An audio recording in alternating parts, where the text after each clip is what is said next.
السلام علیکم رحمۃ اللہ وبرکاتہ۔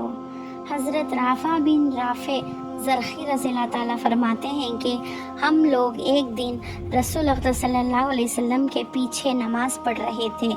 جب آپ صلی اللہ علیہ وسلم نے رکوع سے سر اٹھایا تو فرمایا سمیع اللہ لمن حمیدہ۔ اس پر ایک شخص نے کہا ربنا لک الحمد کثیراً طیباً مبارکاً فی۔ آپ صلی اللہ علیہ وسلم نے جب نماز ختم فرمائی تو دریافت فرمایا کس نے یہ کلمات کہے تھے؟ اس شخص نے عرض کیا میں نے۔